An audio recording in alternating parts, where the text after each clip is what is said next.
Well, welcome everyone to this opportunity to impact young people throughout the world. My name is Bill McGrane, and I had the opportunity about 3 weeks ago to attend a funeral of Michael Wickett. Michael Wickett was a national well-known speaker who was one of our graduates of the McGrane Institute. Now we go by McGrane Global Centers. And when Michael, at his funeral, I had the opportunity to meet one of the people who he has been a mentor to him and someone who has just been a good friend to him. And as we started to connect, his name is Jim Tuman. And Jim, if you'll welcome yourself and say any opening comments you'd like to make. Um, my name is Jim Tuman. I've been a global speaker. I've spoken at more than 2 million students in more than 2,000 schools in every state and 11 foreign countries. And this has been my mission. And so when we met each other, we had that common interest in helping young people grow up to become the adults that we need in our society. And so for those of you who are listening, those of you who are listening to it live, or if you're watching on replay, this is a connection that is happening for the first time. You're a part of history right here that will have a ripple effect for generations to come. And I wanted to give you a little overview of where we're going. So we created a little PowerPoint that I'm going to share here with you so you can get a little taste of where we're going today. And, each of us is molded and remolded by those that have loved us. And oftentimes we don't know that impact until later when it just is happening that we connect with people that we didn't even realize that we were having that impact with. And so Jim is one of those people who my father had a great statement. He said, knowing what you're looking for helps you to recognize it when you see it, hear it, and feel it. And so, Jim, when I first got exposed to you, I knew that you were a man on a mission and that you were committed to helping young people not just go from where they are, but to where you'd like them to be, which is to be whole people. And so each of us has an opportunity to be able to do that. So, Jim, if you would, maybe just kind of take over and tell them a little history about yourself and what we want to accomplish here today. First of all, for the audience, I'm a product of 3 suicide attempts as a high achiever kid in high school. I was Mr. Everything in high school, but I was terribly alone. And my parents, I was a trophy kid. When my parents would introduce me, they would introduce me as, Jim Tuman, the scholar, or Jim Tuman, the class leader, or Jim Tuman, the sportsman. And I really just wanted my parents to be able to just say, I'd like to introduce my son, because that was the key for me. I didn't want all of the labels. I didn't want all of the things that, people, might love to hear. I wanted just the love that I needed as I was growing up. So, And Jim, you wanted to do this podcast today so that we could introduce people to our work together. So, I'm going to let you just take over and go from there. that's great. For those of you again who are listening and those in the future that will listen, we've kind of, we talk about suicide in a problematic way, and we talk about suicide in a way that doesn't give us hope and doesn't give us a chance to turn it around, because suicide affects a lot of people, and each suicide affects, it's like a ripple effect. When you throw a stone into a lake, it just spreads. And this is what happens when people, are dealing with this situation. And suicide is, on most situations, you don't get a second chance. So if you say to somebody and you're a bully and you say to somebody and that person takes their life, or if you say to somebody, you look fat, and then go on social media and just keep building that momentum up there, you're creating something of a loss of life. And we need today to be reverent about loss of life because, again, no second chances with this. So consequently, I today would love to share concepts and ideas that really work, that give you a chance to turn some of this around. It's at epidemic proportions. It is so challenging out there, and it's still not being talked about often enough and still not being looked at as an opportunity to be able to turn this around. And my wife and I, with the help of David Sawicki and Lisa Sawicki, we wrote a book. I had over 100,000 letters in my filing cabinets from kids that have opened up and shared to me. And what happened was that I was looking at that one summer day, and I thought, if I pass away, these letters will never be out in the world. And my whole focus with the work that I do is to give kids a voice, to give them a voice to tell us what they want and need, not us guessing, but to tell what, they really want and need. And these letters were so powerful. I want to share just a couple of sentences on the chapter on suicide. At the moment, I didn't care. I wanted to disappear. I didn't realize that death and disappearance aren't the same thing. What they said was, what this young girl said was that I wanted the pain to go away. I didn't really want to die. And what that spoke to me in volumes is that kids don't want to die. And a lot of times adults don't want to die. They just want this pain to go away. And if we were able to help them, if we were able to, inspire them.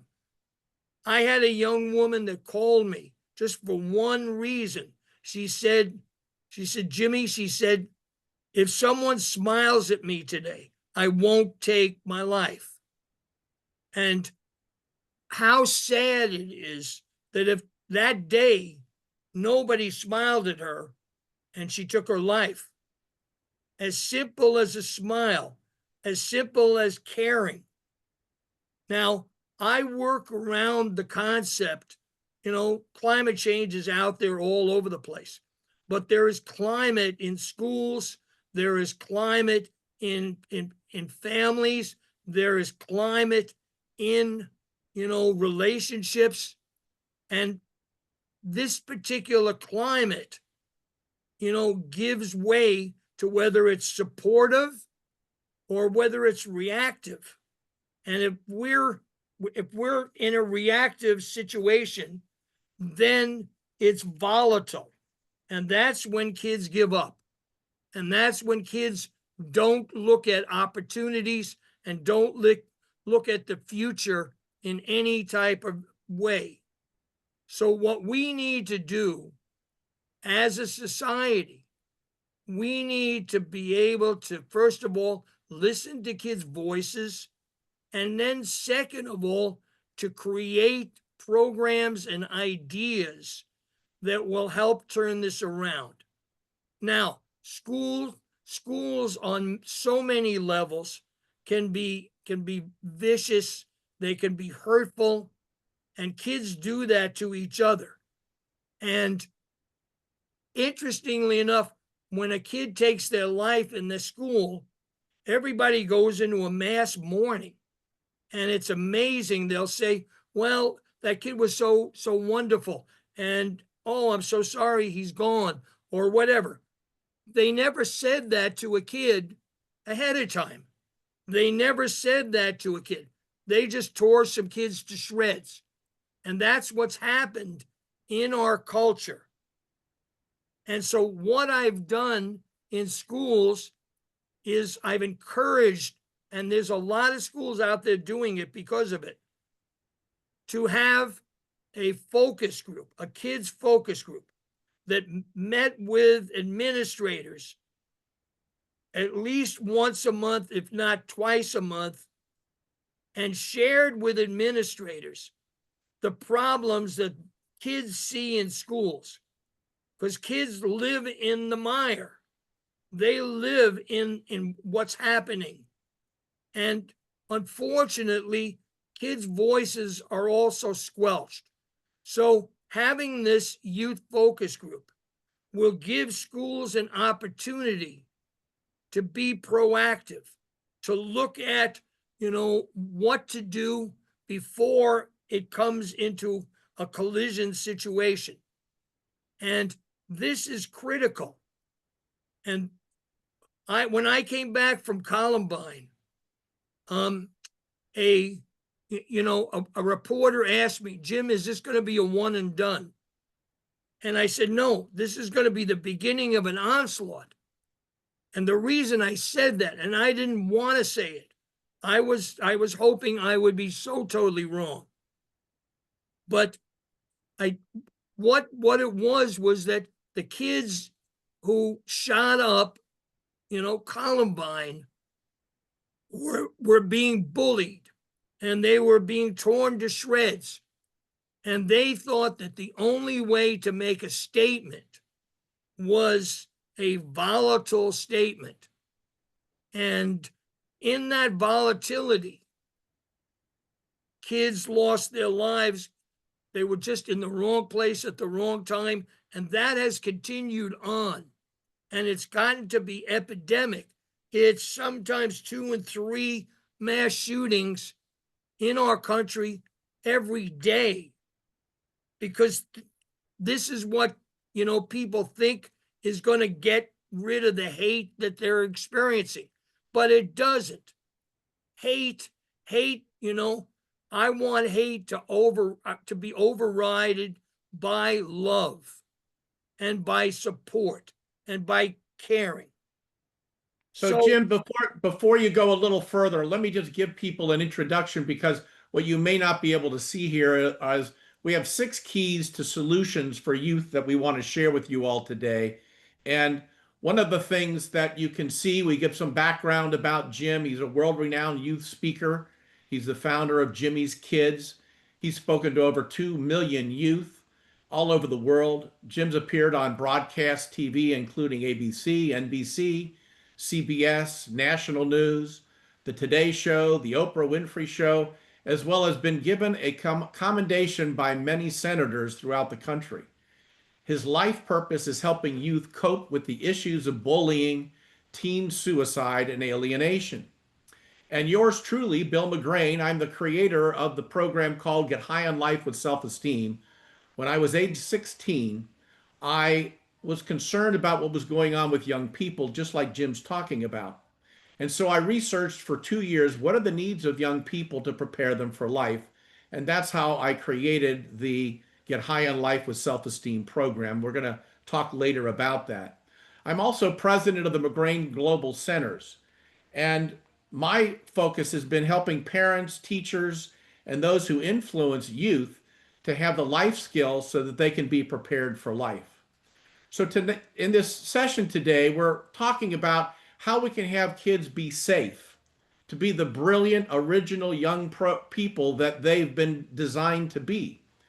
And Mark Victor Hansen this is a quote from Mark Victor Hansen, who basically said that this is a safe, brilliant, original youth program that can help serve anyone who needs to identify their problems and then permanently resolve them in the briefest possible time, Many of you might know him. Mark Victor Hansen is the author of Chicken Soup for the Soul and the 1 Minute Millionaire. Another person, Pastor Cletty Keith, here in Northern Kentucky, Heritage Fellowship Church. He says, I personally have witnessed the benefits of the Get High in Life program for youth and support it so much so that we've offered it at our church, Heritage Academy School. And then finally, a Barbara Fisher, a PhD, director of United Psychological Services, says, I truly believe this program was placed on this earth to provide divine guidance, and I thank God that I had the good fortune to participate in this seminar. I would strongly suggest this seminar to anyone. So today we want to share with you 6 keys, and what Jim is just talking about is the first thing is to spot the warning signs. What are the warning signs that young people indicate whether they're known or not known? And Jim, if you want to take a minute and just talk about that. I often, work with families who don't see the warning signs.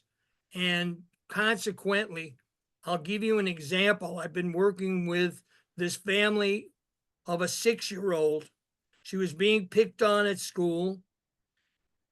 She came home, she told her mom and dad, about being picked on, and the mom and dad completely denied her feelings and didn't even spot what she was trying to say to them. And instead they said, don't pretend to be sick. Don't pretend, you're not going to stay home. And so consequently, she went back and the bullying was still there. And she came home. She was a latchkey kid for about 5 minutes. She climbed in the garage, pulled the garage door down, turned on the key, and sat in the car until she died. 6 years old. So these warning signs are so powerful, and you need to take them seriously.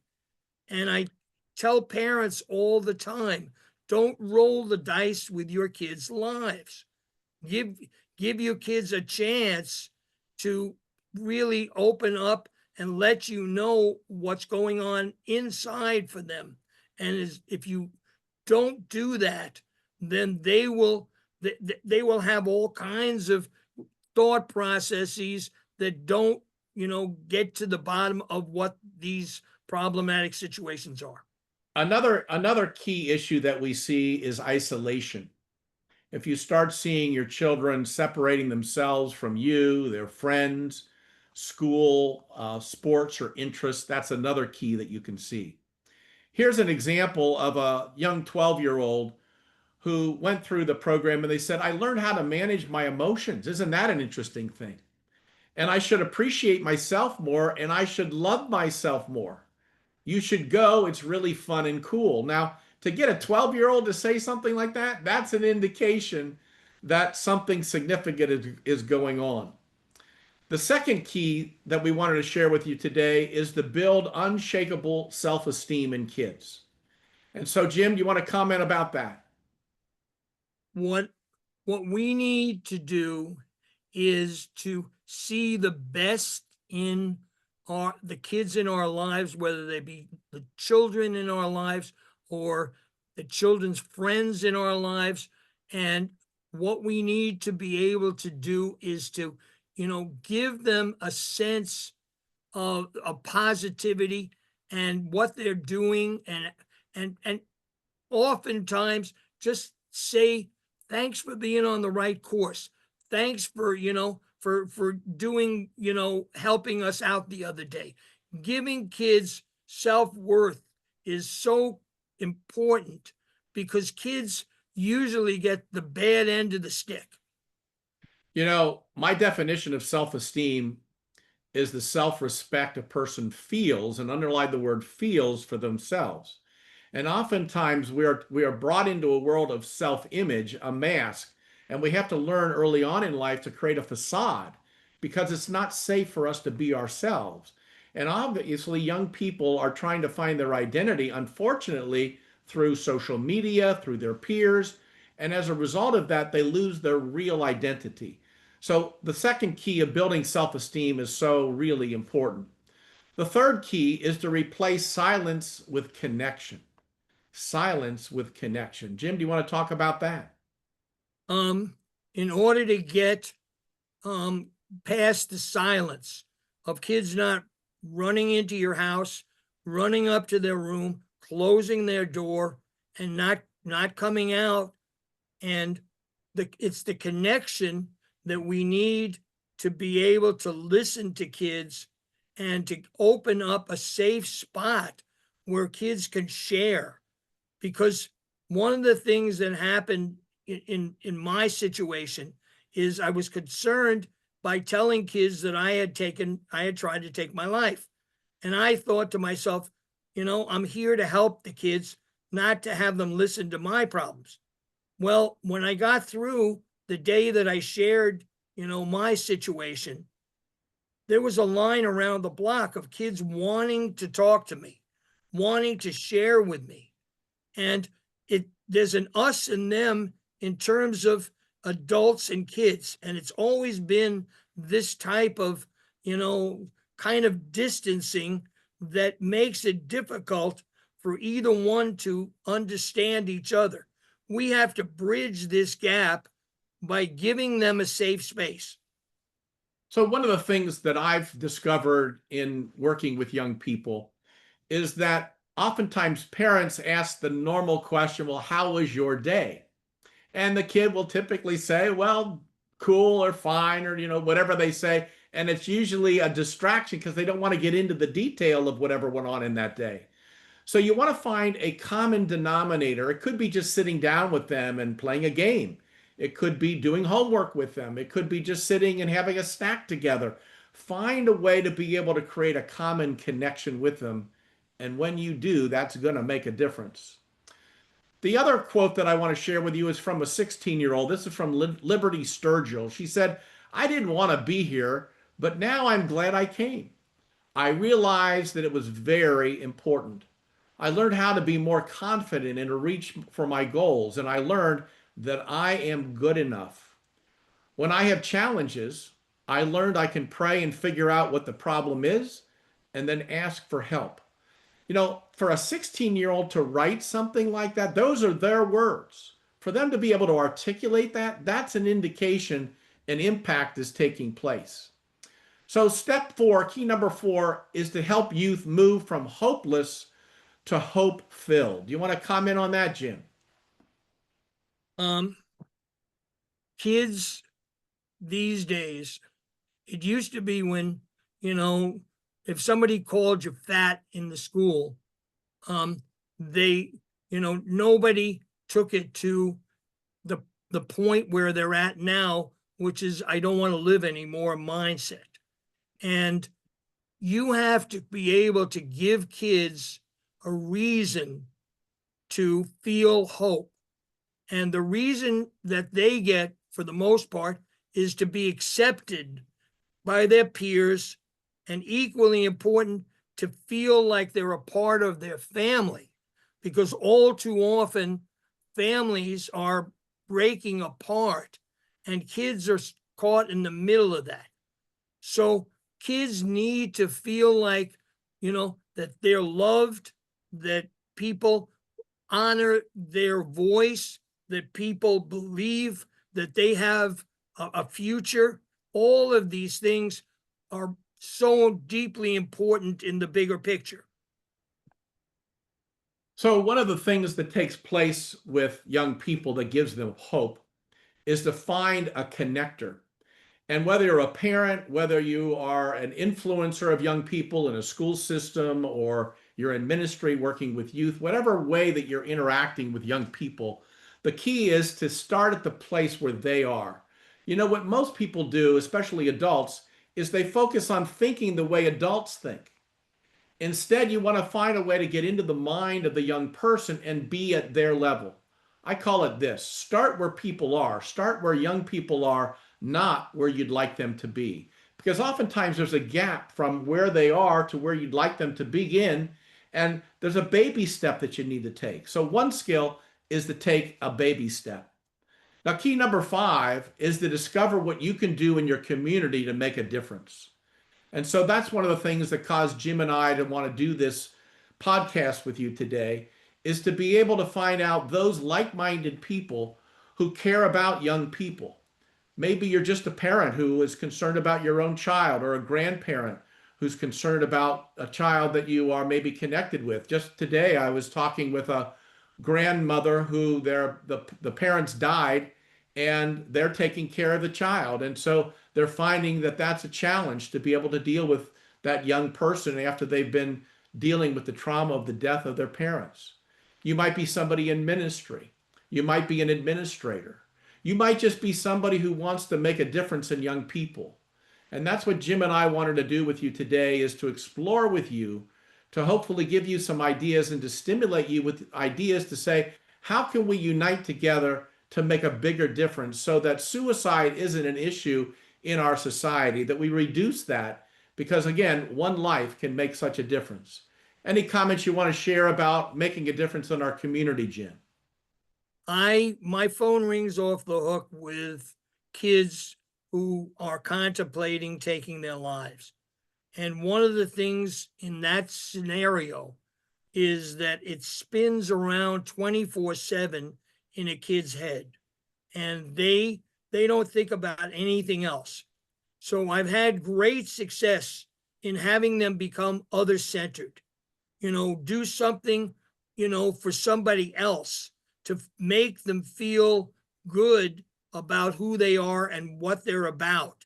And this is something that should be a part of everybody's, looking at this situation, is to create an opportunity for a kid to be other centered in their life so that they build self-worth, as we talked about earlier, so that they have a sense of purpose, and they can go and they're able to not just make a difference in other people, but truly make a difference in themselves. So another quote, here's an age, Matthew Andres from age 17. He said, I realize today that this program is so important for anyone, because without these ideas, that's why so many people commit suicide, because they don't have any self-esteem and they feel horrible about themselves. Each person, God's given each person a unique gift, and to find out what that specific purpose is. And that's what caused Jim and I to want to get together, to unite together, to see what we could do along with people just like you to make a difference in young people's lives. And when we do that, some amazing things are going to take place. Now, key number six is discover what you can do in your community to make a difference. So, Jim, what ideas do you have about that? I started my charity with 22 special needs kids. And now my charity has just passed a milestone of really being able to help, indigent families and at-risk kids, and, all the things that I wanted my charity's vision to continue. And we just passed a 500,000 that we have served in 37 years. So I'm a great proponent of this particular situation of being out and making a difference.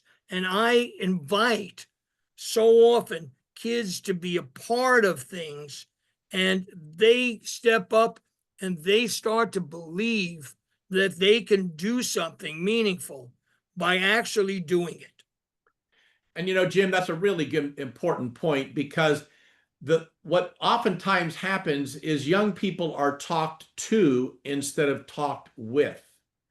And if you really want to make a difference in young people, you've got to get them engaged. You've got to get them involved in something. They can't just be listening to a lecture or somebody, doing talk, talk, talk. They've got to have what I call experiential learning. And so that's what we do in our programs, is share ideas and apply those ideas and do it in a fun way. And when you do that, then they learn, and they're able to take on a whole new level of things. It's interesting that just yesterday, I happened to run into somebody I hadn't seen in 30 years. And they had one of their children attend to Get High on Life over 40 years ago. Hard to believe, but they actually did. Now she's a mother herself. And he was sharing that his daughter still talks about the impact that those ideas have had on her and her growing up.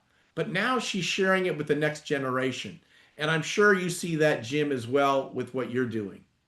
I've been very, very blessed, that wherever I go, all over the world, I've spoken, in all these countries to big, big audiences. My largest audience was 50,000 at the New Orleans Superdome. But I'm very fortunate that kids come up and remember and even feed back to me some of the things that they learned in the process of me sharing. But I discovered something that if I give an opportunity in my assemblies, and in the beginning it was very hard because I was standing in front of, people, and I would give a mantra and I would say, please, is there anyone there that, has had someone in their life that made a difference for them, that saved their lives? And I would say it over and over again. And until the first person came to the mic, it was like people coughing and looking around each other. Once that first person came, there was a line around the block of people that wanted to share. My longest program was 11 and a half hours of kids coming to the mic to share their pain, share their difficulties, because they needed to share, because nobody was listening to them.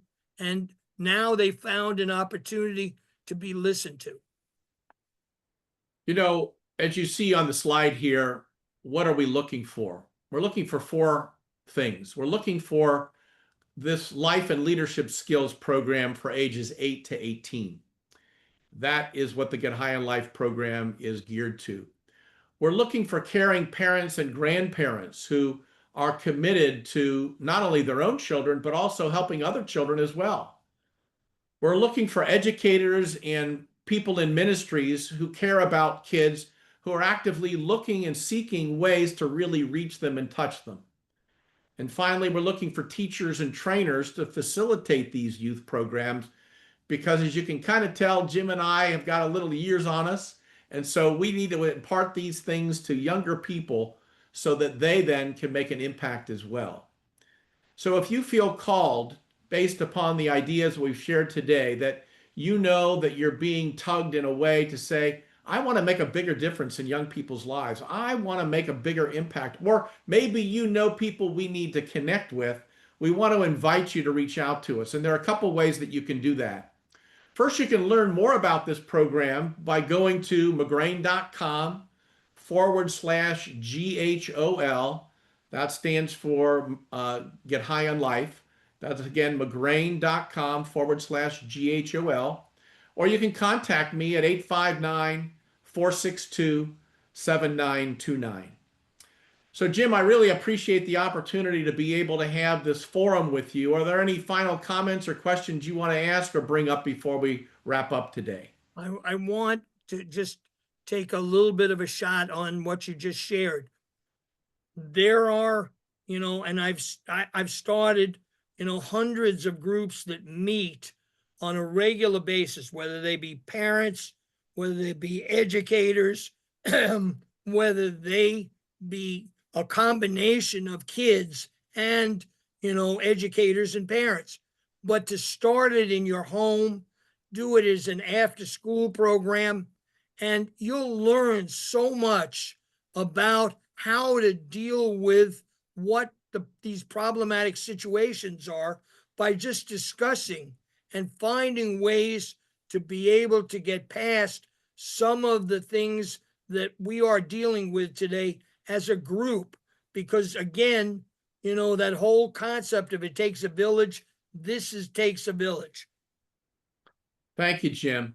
And he brings up a great point. For example, if you're an individual or a parent, you can very simply get a copy of Get High on Life, and you can go through the workbook with those children on your own, one-on-one. You can mentor someone.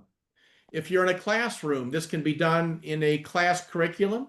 It also can be done, you'll see on the web page that you have listed there, it's being done as a one day program. It can be done over a 6 week, 8 week, 12 week. Some people make it an entire year program. Some people use it as a mentoring program. This is being used all over the country. It's being translated in many other languages as well. The idea here is we wanted to stimulate those of you who care about kids to ask yourself this question: how can you make a difference? Jim has spent his lifetime, I have spent my lifetime caring about young people so that they grow up to be prepared to be outstanding citizens that make a difference, not just in their own lives, but the ripple effect of generations to come. So, Jim, I want to thank you for this opportunity to have this time with you, and we thank all of you that were being a part of this.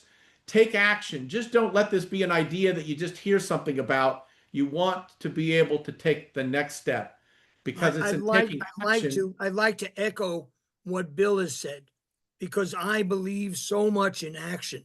Because if you're thinking about something and you don't act to, make it happen, then it's just a thought that spins through your head. But if you take action, it grows with you. You learn in action that you can make some things happen that sometimes you don't even believe that you can do it. There's a great statistic that shows that there's a 90% chance that if you don't do something with an idea that you get within 24 hours, that you'll never do anything with that idea. So take these ideas we've shared today, pray about it, have a conversation with somebody that you care with, and reach out to us and let us know how we can align with you, whether you're an individual, a parent, a family, a community, a church ministry, a school system, whatever it would be. Let us know how we can connect with you so we can make an impact in future young people's lives. Jim, again, I want to thank you so much for this opportunity to be together with you, and we thank all of you for being a part of it. Well, the honor is mine. Bye-bye, everyone.